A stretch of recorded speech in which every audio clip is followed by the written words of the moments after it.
ரொம்ப நாளைக்கு அப்புறம் இப்படி ஒரு வெற்றிக்கு அப்புறம் சந்திக்கிறதுல ரொம்ப பெரிய மகிழ்ச்சி. நான் இதுக்கு முன்னாடி நிறைய இடத்துல பதிவு பண்ண மாதிரி அஜித் சார் கூட ஒர்க் பண்ணணுன்றது எனக்கு ஒரு பல வருஷ கனவு. நான் காலேஜில் படிக்கும்போது சினிமாவுக்கு வரணுங்கிற ஆசை வரதுக்கு ரொம்ப முக்கியமான ஒரு காரணம் அஜித் சார். அவரோட படங்கள் பார்த்து அவர் மாதிரி தாடி வளர்க்கணும், அவர் மாதிரி நடிச்சு பார்க்கணும்னு முயற்சி பண்ண ஆரம்பிச்சதுலேருந்து இன்னைக்கு இந்த மேடையில் நிற்கிறேன்றது ரொம்ப ரொம்ப ரொம்ப சந்தோஷமா இருக்கு. மங்காத்தா படம் அனௌன்ஸ் பண்ண டைமில் திடீர்னு ஒரு நாள் வெங்கட் பிரபு கூப்பிட்டாரு.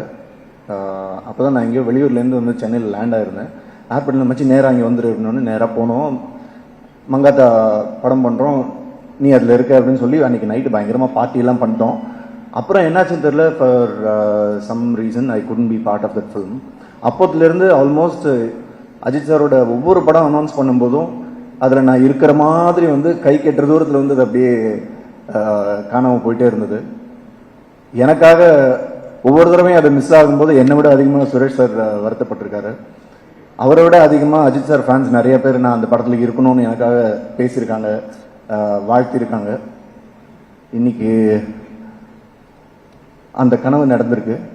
நான் ஃபர்ஸ்ட் டைம் அஜித் சாரை இந்த படத்தோட செட்டில் மீட் பண்ணும்போது நான் அவர்கிட்ட ஒரு விஷயம் சொல்லணும்னு நினச்சி போகும்போது அவர் என்கிட்ட ஃபர்ஸ்ட் சொன்னது, எத்தனை வருஷமா தள்ளி போயிட்டு இருக்குல்ல, ஃபைனலி வி ஆர் ஒர்க்கிங் டுகெதர்னு சொல்லி ஒரு ஹக் பண்ணாரு. அந்த ஒரு ஹக் போதும். அதுக்கப்புறம் ஒவ்வொரு நாளும் செட்டில் மீட் பண்ணும்போது first good morning and Haq. இதை விட எனக்கு செரிஷ் பண்ணுறதுக்கு வேற எதுவுமே தேவைப்படலை, வேற எதுவுமே பெருசு இல்லை. Adhik, thank you for this making my dream come true. Adhik எனக்கு கால் பண்ண உடனே என்னவா இருந்தாலும் சரி இந்த படத்தில் இருக்கும் அப்படின்னு முடிவு பண்ணிட்டு தான் அதுக்கப்புறம் ஆதிக் கிட்ட பேசினேன். அவரை பற்றி சொல்லணும்னா எனக்கு கடைசி வரைக்கும் ஆதிக்கோட ஃபில்ம் மேக்கிங்கை புரிஞ்சுக்கவே முடியல. டவுட்லேயே தான் இருந்தேன் நான். என்னையா எடுக்கிறீங்க, ஏன்னா he is not a conventional film maker. ஒரு சீன் இப்படி தான் எடுப்பாங்கன்ற ஒரு ரெகுலர் ஃபார்மேட் இருக்கும்ல, அது எதுவுமே ஆதிக்கிட்ட இருக்காது. என்ன எடுக்க போறாருன்னு தெரியாது, எப்படி மாற்ற போறாருன்னு தெரியாது. ஸ்பாட்ல திடீர்னு டைரக்ட் வந்து ஆக்சுவலாக அந்த க்ரூஸில் இருக்கும்போது எனக்கு ஒர்க் இல்லைன்னு தூங்கிட்டு இருந்தேன் ரூமில். திடீர்னு அசிஸ்டன்ட் டைரக்டர் வந்து, சார் வாங்க வாங்க காஸ்டியூம் போடுங்க, ஷார்ட் ரெடி பண்ணு. என்னையா ஷார்ட் வாங்க சொல்கிறோம்னு சொல்லி கூப்பிட்டு போய் அந்த பொண்ணை பக்கத்தில் நிறுத்தி திடீர்னு அந்த புன்னகை அரசி டைலாக்லாம் சொல்ல சொன்னார். எனக்கு ஒன்றுமே புரியல. என்னையா இது டைலாக்னு எனக்கு சுத்தமாக ஈடுபாடே இல்லாமல் தான் சொன்னேன். அப்போ வந்து டைலாக்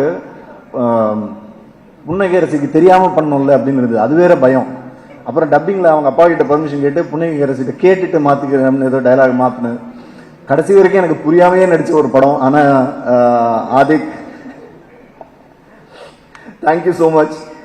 பிளே ஸ்டோர் மற்றும் ஆப் ஸ்டோரில் இருந்து பாலிமர் செயலியை QR கோடு மூலம் பதிவிறக்கம் செய்யுங்கள். செய்திகளை உடனுக்குடன் பெறுங்கள்.